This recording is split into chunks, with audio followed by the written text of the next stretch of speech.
dostal som na test modernizovanú Ibizu. Tak sa pozerám, že čo je vlastne nové. Áno, ledky sa predtým nekombinovali s halogénovými svetlami a vôbec grafika je iná. No a okrem toho tu už vidím iba farbičky. Teraz vážne. Malý Seat sa zmenil hlavne znútra. Ponukou motorov dobehol Fabio a Polo, teda má to najnovšie a najlepšie, čo koncern momentálne ponúka, a pozmenený aj interiér, hlavne teda palubná doska. Označenie FR, teda Formula Racing, nie je nové. Seat ho používa už dávno a spočiatku to boli také slabšie a civilnejšie odnože Cupry. Označenie Formula Racing dnes charakterizuje stupeň výbavy a je najmä o dizajne.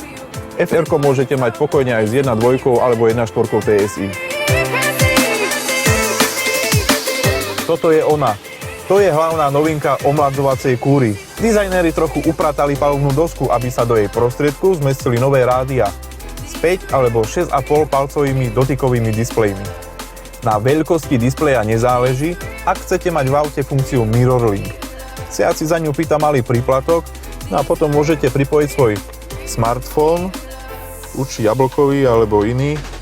Samozrejme musíte v ňom mať nahratú príslušnú aplikáciu a zobraziť napríklad navigačný systém z telefónu na displeji auta. Tá navigácia však musí byť certifikovaná. Farbami hýri aj interiér. Vyzerá to zaujímavo. Pre mňa je dôležitejšie, že tieto červené lemy výduchov sa neodrážajú v čelnom skle. Respektíve odrážajú, ale až úplne hore, takže mi nevadia pri výhľade von.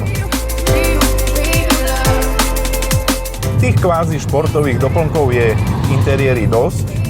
Dokonca rýchlomer je ciachovaný až do 240-ky a nezáleží, aký motor máte pod kapotou. V mojom prípade je to benzínová 1.2 TSI, naladená na výkon 66 kW, 90 koní. Je to teda tá slabšia verzia, spojená s 5-stupňovou manuálnou prevodovkou. A ak mám byť úprimný, ja by som si do Ibizy vybral práve tento motor. Je tichý, veľmi príjemne pružný a je to štvorvalec, čo v malých autách začína byť pohrozený druh. Z užívateľského hľadiska nemôžem malému TSIčku naozaj nič vytknúť.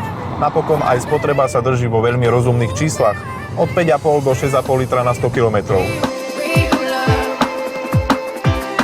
Verím, že rovnako príjemný a bezproblémový bude aj z hľadiska životnosti a servisu.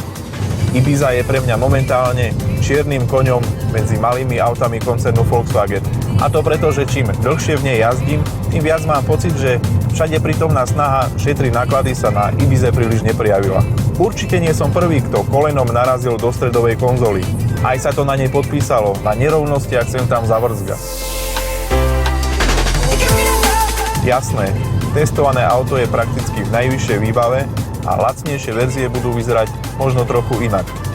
Aspoň vidíte, čo všetko Ibiza môže mať. Je len na vás, či v malom aute vyžadujete automatickú klimatizáciu. Ak môžem poradiť, ušetrite peniaze a vyhnite sa adaptívnym tlmičom. Ibiza sama o sebe jazdí na pomery malých aut veľmi dobre. Jej podvozok je naladený skôr tuhšie a priplácať si za adaptívne tlmiče, ktoré urobia jazdu ešte tvrdšou, mi príde zbytočné. Popri štandardnom je k dispozícii už iba športový režim adaptívnych tlmičov. A ten nijak dramaticky nevylepšuje jazdné vlastnosti Ibizy ani na kvalitných cestách. Za celý týždeň, čo v aute jazdím, som pre adaptívne tlmiče nenašiel poriadne využitie. V tomto prípade netreba špekulovať, pretože Ibiza jazdí veľmi dobre na štandardných tlmičoch na sériových. Ten, kto sa vyslovene vyžíva v peknom dizajne, ten znesie aj 17. Ja by som si na svoje auto vybral 15 alebo 16 palcové kolesa s vyšším profilom pneumatiky. Odhliadnúc od farebných doplnkov a dotykových displejov, pre mňa ostala Ibiza hlavne dobre urobeným a veľmi dobre jazdiacím malým autom.